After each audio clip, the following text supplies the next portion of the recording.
Hi guys, Umar here for Architecture Daily Sketches with another sketch tutorial. Now, thank you so much for your engagement on last week's video and also for your suggestion on this week's topic, which will be perspectives.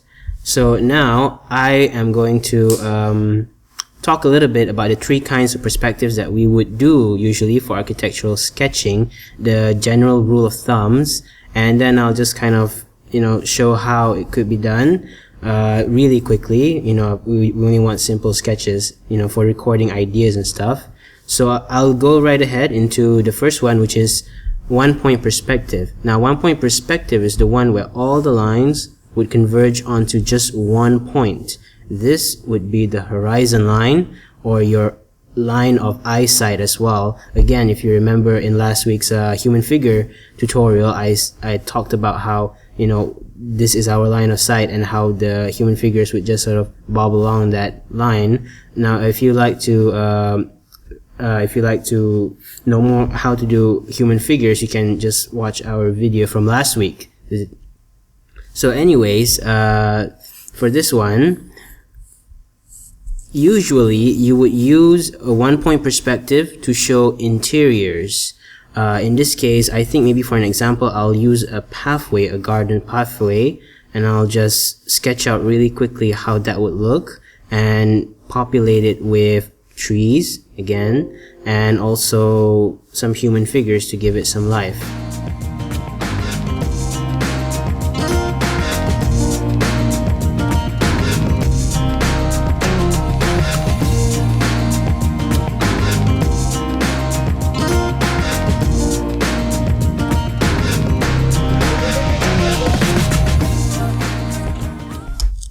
So I've drawn an arch here, and there's just a little idea of perspective from the way the arch, from the thickness of the arch itself.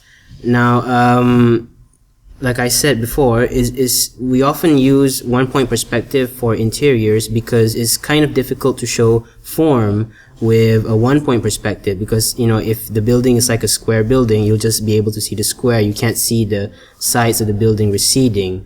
So it's much better for showing interiors as well.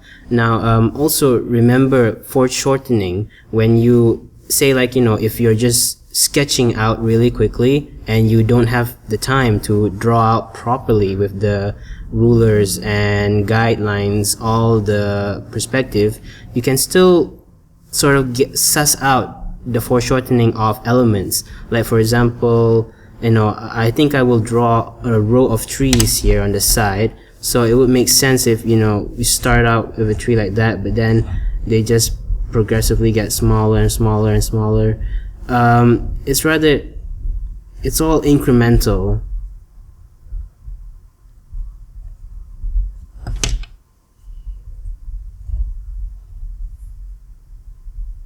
If you like to know how we draw trees, you can also look at some of our previous tutorials for this.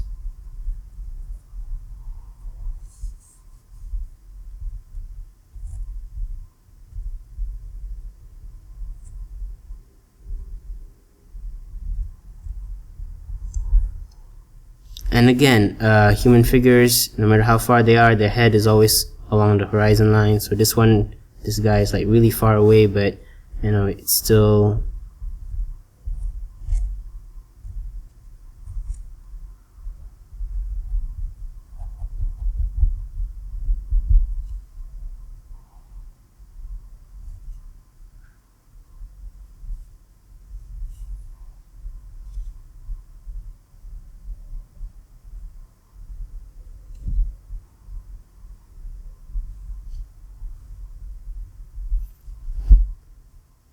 So again, that point about incremental foreshortening, you can see that in this path, the lines as it goes along, it just gets even denser, and as it comes in here, it becomes more spaced out, and that really helps with this idea of the perspective itself. So yeah, that's just a little rule of thumb there. So now I'm going to move on to the second type, which is 2-point perspective. Now, the two-point perspective is kind of like a human's eye view of a building. It's often used to show the form of the building itself, like from the street view. So you'd often have a guideline like that. Usually it's good to choose a horizon line that's about 1/3 the way up to the maximum level of the top of the building, because it will give the impression that you are looking at it yourself from street level.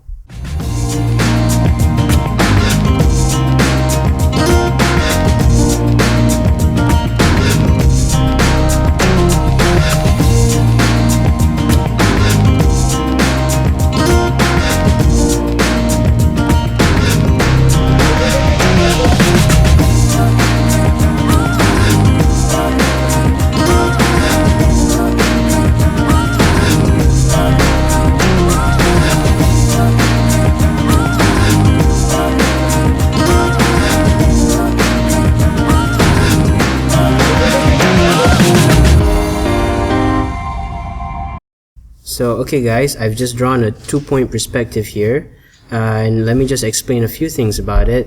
Two-point perspective has two vanishing points, here and here, and often used in architectural representation to show form from the outside, like an outside street view.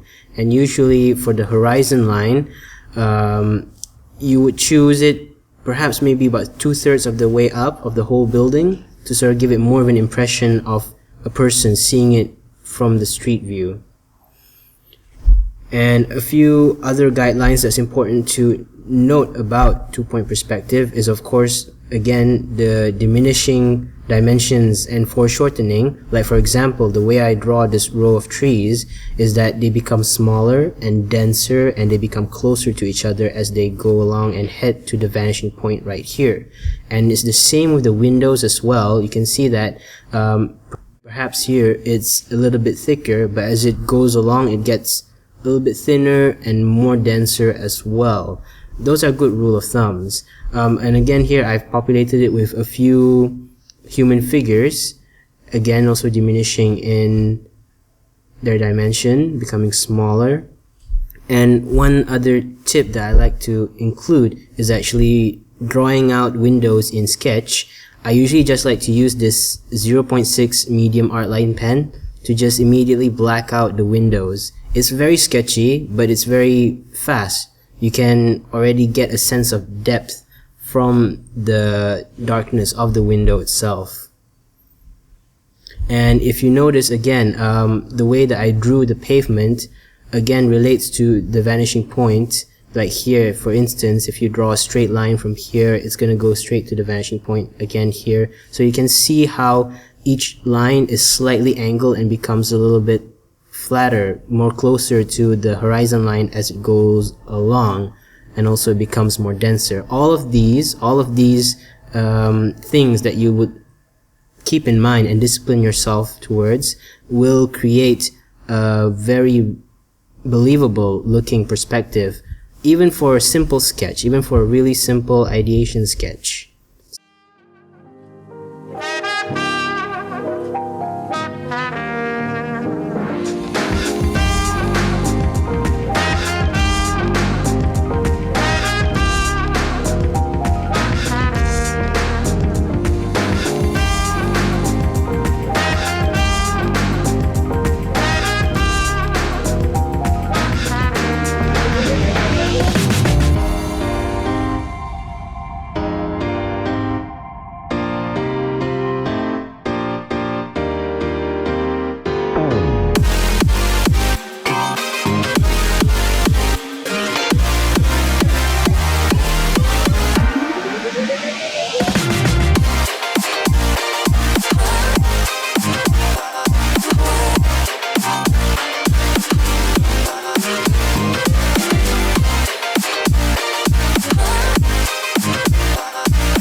And there you have it, guys. So this is a 3-point perspective whereby you have a vanishing point here, here, and here below. Now, in this case, all the vanishing points are out of the paper space, so it's not visible. And this can give you a bird's eye view. Now, if you invert the vanishing point from below to above, you can also do that, and that will give you a worm's eye view. So that's very interesting. It's very good for master planning, you know, showing or for urban drawing, where you want to show all the urban landscape as well. Now, I played with the guidelines to the vanishing point that goes here and here by curving it a little bit to make it look like a drone shot. You know, so there is like a slight fisheye lens effect. You can play around a little bit with the guidelines, but you know, again, if you're not too confident, it's better to keep true to the rule of thumbs. Now, to summarize, for all three types of perspectives, all of these, there are two rules that would stay true. First, you have to try and discipline yourself to try and keep true to the vanishing points and its guidelines. Like for example, the vanishing point is here, here, and well, somewhere there. So of course, you have the vanishing point coming out like that.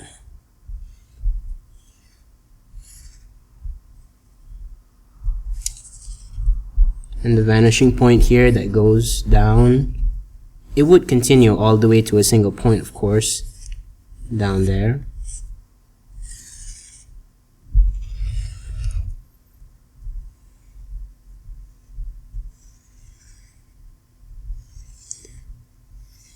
So when you are trying to consider any and every element for each of these perspectives, you try and keep true to these guidelines, these axis lines.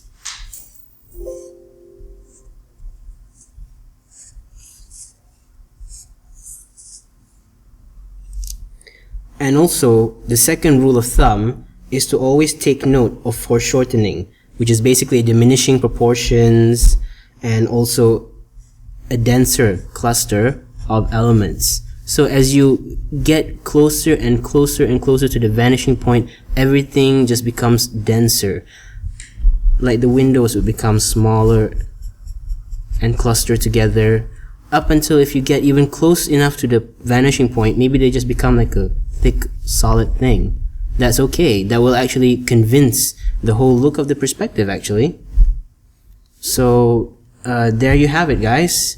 If you keep true to those two rule of thumbs for all three kinds of perspectives, it's going to look very convincing, even in a short sketch, a really fast sketch, or even for, you know, a proper drawing with all of the guidelines and using rulers. So there you have it, guys. Thank you so much for watching, and if you like this video, please thumbs it up and comment for suggestions for our next video. And if you want to follow our Facebook page and Instagram, the links are below. Thank you so much for watching.